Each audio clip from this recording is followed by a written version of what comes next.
Hi అండి, welcome back to my channel. ఈరోజు ఉదయం టిఫిన్ కోసం మైసూర్ బోండా విత్ చట్నీ. దీనికోసం 4 గ్లాసుల మైదా పిండిని తీసుకోవాలి. ఇందులోనే టీ స్పూన్ ఉప్పు, 1 గ్లాస్ పెరుగు, 2 గ్లాసుల నీళ్ళు వేసి బాగా కలుపుకోవాలి. కలిపిన తర్వాత 1/2 టేబుల్ స్పూన్ వంట సోడాని వేసి కలపాలి. 10 నిమిషాల పాటు పక్కన పెట్టేసేయాలి. ఆలోపు మనం చట్నీ తయారు చేసుకుందాం. చట్నీ కోసం ముందుగా 10-15 పచ్చిమిర్చి, 2 టమాటాలు తీసుకోవాలి. వీటిని బాగా కడిగి పక్కన పెట్టుకోవాలి.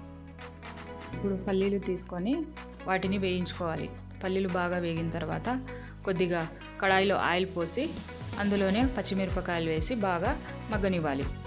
మిరపకాయలు మగ్గిన తర్వాత పక్కకు తీసుకోవాలి. అదే ఆయిల్లో కట్ చేసి ఉంచుకున్న 2 టమాటాలు వేసి బాగా మగ్గనివ్వాలి. కొద్దిగా మగ్గిన తర్వాత సగం ఉల్లిపాయని కట్ చేసి వేసుకోవాలి. పల్లీలను మిక్సీ జార్లో గ్రైండ్ చేసుకోవాలి.